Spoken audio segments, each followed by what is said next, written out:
శ్రీమాత్రే నమః. లలితా సహస్రనామంలోని 931వ నామము మానవతి. మానవతి అంటే గౌరవనీయురాలు అని అర్థం. అమ్మవారు సర్వులకు వందనీయురాలు కదా, మహనీయురాలు.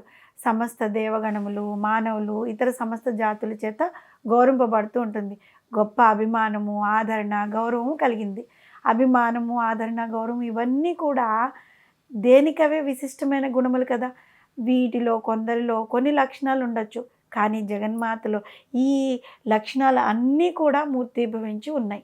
జగద్గురువులైన ఆదిశంకరులు సౌందర్యలహరిలోని 29వ శ్లోకంలో జగన్మాతాంశ స్వరూపురాలైన పార్వతీదేవి పొందే ఆదరమును, గౌరవమును గురించి ఎంత అద్భుతంగా వివరించారు అంటే, అమ్మా పరమేశ్వరి, నీ పతి అయిన పరమేశ్వరుడు భక్తుల సేవలను స్వీకరించి తిరిగి వచ్చేవేళ నీ సంతోషము నీవు చేసే హడావిడి చూసి తీరవలసిందే.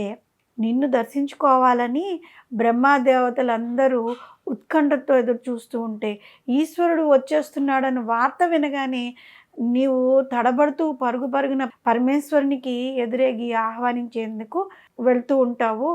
నీ రాకను గమనించిన దేవతలంతా కూడా వారి యొక్క కిరీటాలను నేలకు ఆనించి సాష్టాంగ నమస్కారాలు చేస్తారు. అవేవి నీవు గమనించకుండా ముందుకు సాగిపోతూ ఉంటావు. అప్పుడు నీ చెలికత్తెలు, అమ్మ ఇదిగో ఈయన 4 శిరస్సులు కలిగిన బ్రహ్మదేవుడు, ఈయన కిరీటం నీకు తగులుతుంది చూసి నడు. అదిగో ఆ వెనకాతల వజ్రఖచితమైన కఠినమైన కిరీటం కలిగిన విష్ణువు శిరస్సు ఉంది, నీ కాలికి ఆ కిరీటం తగులుతుంది, జాగ్రత్తమ్మ తల్లి, ఇదిగో ఇంద్రుని కిరీటము, దాని మీద కాలు వేయకండి. ఆ పక్కనే దిక్పాలకులంతా నీకు సాష్టాంగ నమస్కారాలు చేసి ఉన్నారు, చూసి జాగ్రత్తగా నడవండి అని నీ చెలికత్తులందరూ నిన్ను హెచ్చరిస్తూ ఉంటే నీవు పరమేశ్వరుని ఆహ్వానించుటకు వెళ్తూ ఉంటావు. ఇంత గౌరవమును, ఆదరమును సమస్త దేవతాగణము నుండి పొందిన మహనీయురాలువు కాబట్టి పరమేశ్వరి మానవతి అని కీర్తింపబడింది.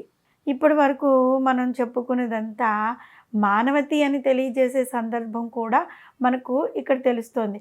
ఒక పక్క సమస్త దేవగణము జగదీశ్వరికి మోకరిల్లుతుంటూ ఉంటే, ఆ తల్లి శివుని ఆగమనానికే ఆతృత పడుతోంది.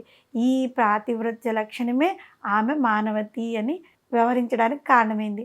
ఆ తల్లి తమ ఇంట జన్మించాలని గాఢంగా కోరుకున్న వారి ఇంట వారి కుమార్తెగా జన్మించింది.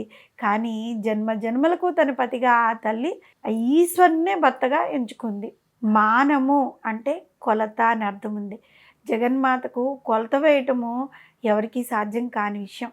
కానీ ఈ సమస్త విశ్వంలో కొలత వేయదగినవన్నీ కూడా ఆ తల్లి నుండే ఆవిర్భవించాయి. కాబట్టి మానవతి అని వ్యవహరింపబడినది. జగన్మాత అనేక సందర్భాల్లో దేవతలను రక్షించడానికి చేసిన రాక్షస సంహారం కూడా ఆ తల్లికి దైత్యహంత్రి, మానవతి అని కీర్తిని కలిగించాయి. మా అనగా లక్ష్మి, నవతి అంటే 90 అనే సంఖ్య అన్నమాట. మానవతి అన్న నామానికి 90 కళలు కలిగిన లక్ష్మీ స్వరూపంగా అమ్మవారిని కీర్తించారు. అందరికీ వందనీయురాలు, మానవనీయురాలు, గౌరవనీయురాలు, సమస్త దేవగణములను, మానవులు, ఇతర సమస్త జాతుల వారిచే గౌరవింపబడినది. గొప్ప అభిమానము, ఆదరణ, గౌరవము కలిగినది.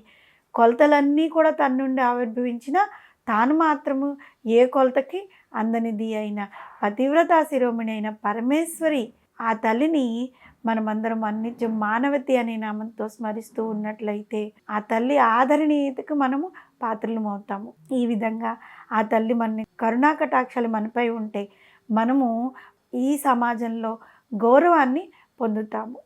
ఆ తల్లి మనకి ఆ స్థితిని ప్రసాదిస్తుంది. శ్రీమాత్రే నమః.